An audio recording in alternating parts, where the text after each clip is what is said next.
Na verdade, quem está agindo como a Venezuela é os Estados Unidos, tá? Porque... Pois é. A realidade completa, né? Não tem... Veja, a política de tarifas do presidente Donald Trump não tem nenhuma lógica econômica. Tá certo? Eu estou falando da política de tarifas, não estou falando das tarifas do Brasil. Não tem uma lógica econômica. Mas você poderia argumentar que tinha uma lógica política na coisa de um gesto de demagogia, vou atacar os países que são superavitários nas suas transações comerciais com os Estados Unidos. Porque esse era o critério que o Trump tinha estabelecido.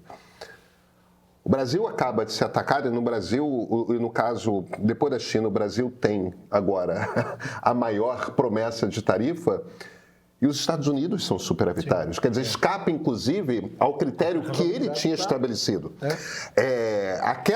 Aqueles 2 terços finais da carta, tem um parágrafo reclamando do Bolsonaro, tem um parágrafo reclamando do STF com as Big Techs, e aí tem 2 terços mais de carta falando de política tarifária e tudo mais e tal.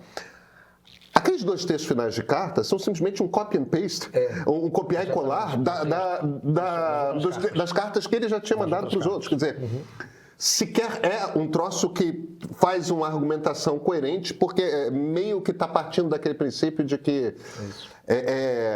o Brasil seria superavitário e não é. Agora, o mais interessante é o seguinte, só 2 estados da União exportam mais para os Estados Unidos do que para a China. Eu não lembro qual o segundo estado, mas um estado é o estado de São Paulo. Eu fico absolutamente...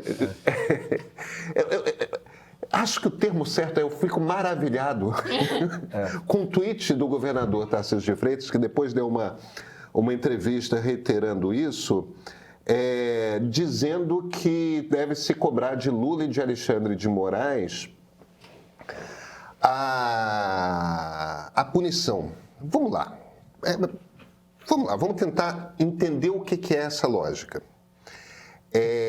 Deve se cobrar de Lula o quê?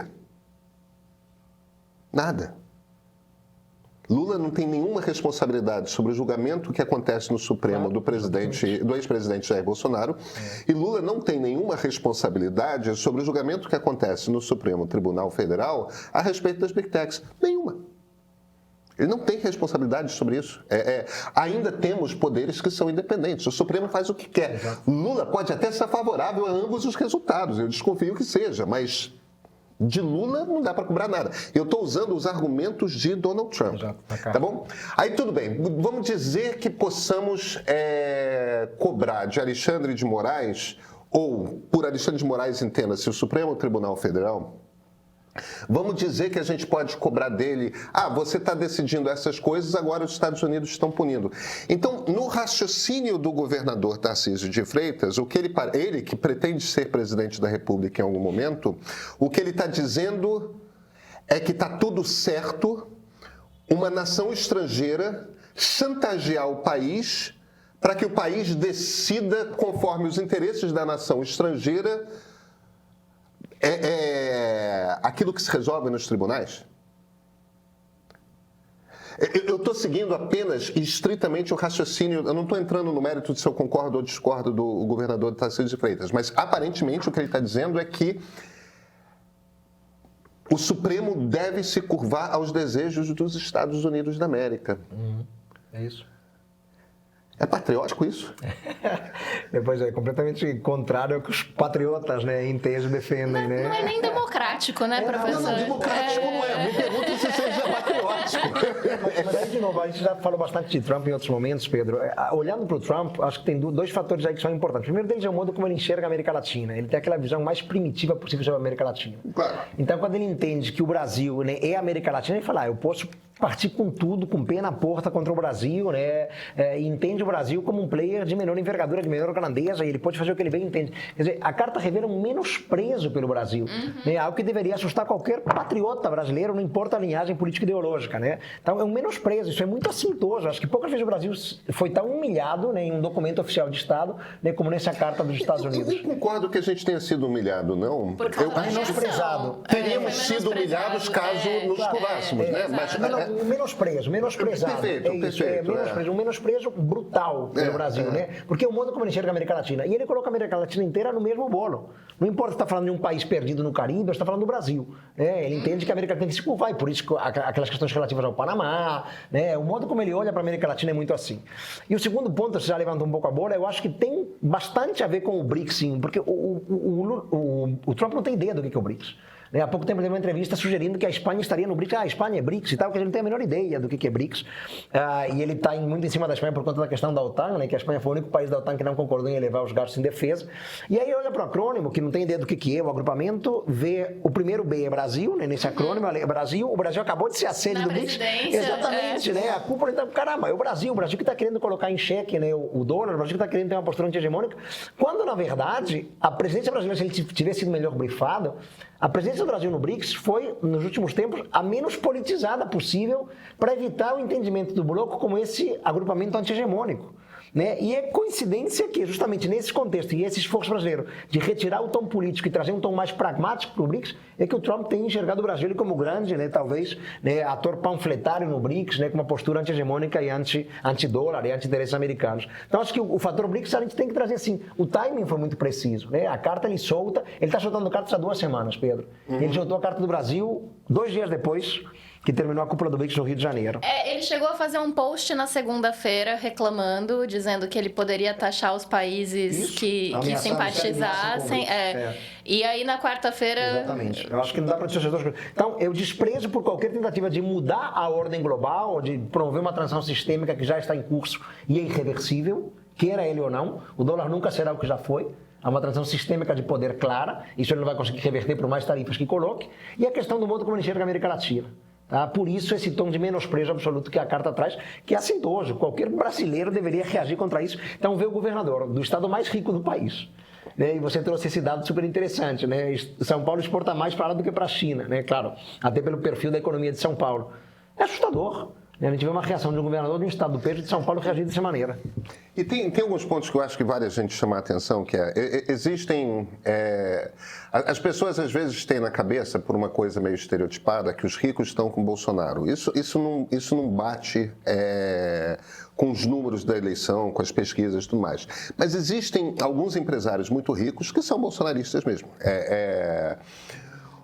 Um grupo desses é a família Gerdau, lá no Sul, que está no negócio do aço, principalmente. Você tem a Smart Fit, a turma da academia, né? Você tem, evidentemente, a Van. Você tem... Qual o nome daquela cadeia de loja de roupas? A Riachuelo? A Riachuelo também, os donos da Riachuelo também são bolsonaristas. Então, você tem esse negócio. A Gerdau montou todo o seu negócio em função dos Estados Unidos. Eles têm siderúrgicas aqui e têm siderúrgicas nos Estados Unidos. Eles fazem o aço bruto aqui e terminam a laminação nos Estados Unidos. Todo o negócio deles está estritamente ancorado nesse comércio Brasil e Estados Unidos. Eles precisam exportar o aço que eles começam a fazer aqui para os Estados Unidos para terminar lá e vender para a indústria automotiva americana, para a indústria de geladeiras, aparelhos de ar-condicionado, etc. Neste momento, no conselho da Gerdau, as pessoas devem estar carecas já de tantos cabelos que foram arrancados. Outras indústrias, outros produtos brasileiros que o americano... Estava conversando com a Luísa mais cedo hoje sobre isso.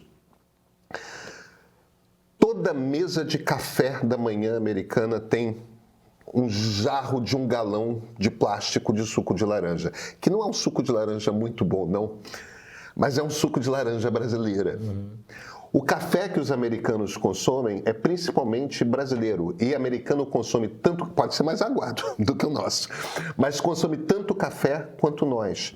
Os americanos vão sentir essa alta de preços imediatamente aqui. Outra coisa que a gente exporta muito para os Estados Unidos, carne. Professor, a picanha vai ficar mais barata aqui no Brasil? Que é a promessa não cumprida do presidente Lula? Vai conseguir entregar a picanha mais barata. O preço do ovo vai cair. O preço do ovo vai cair. O café vai baratear. Laranja vai encalhar. A gente não consome tanta laranja quanto os americanos consomem. A gente produz muita laranja.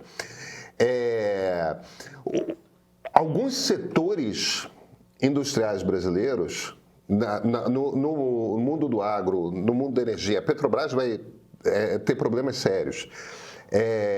Muitos desses setores... Agora, veja, eu queria reforçar esse negócio. O agro vai sofrer, o aço vai sofrer, o petróleo vai sofrer. O agro e o aço são negócios muito bolsonaristas. São negócios em que, ali sim, são setores no qual, até por conta da região do país, tem a ver com cultura, tem a ver, não é só uma questão econômica, mas...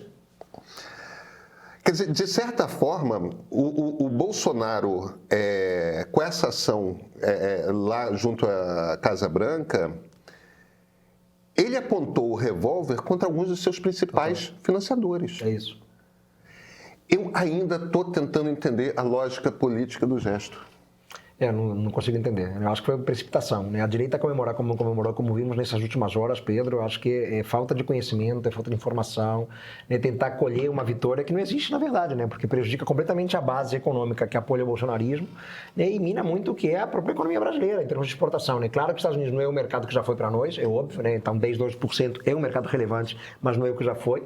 O Brasil tem condições, né? Por isso que isso aparece, inclusive você abriu muito bem a Luísa falando disso, né? A possibilidade de buscar mercados alternativos, talvez um pouco menos ao aço, porque para a Ásia a gente não exporta muito aço, mas exporta muito agronegócio, então há as possibilidades.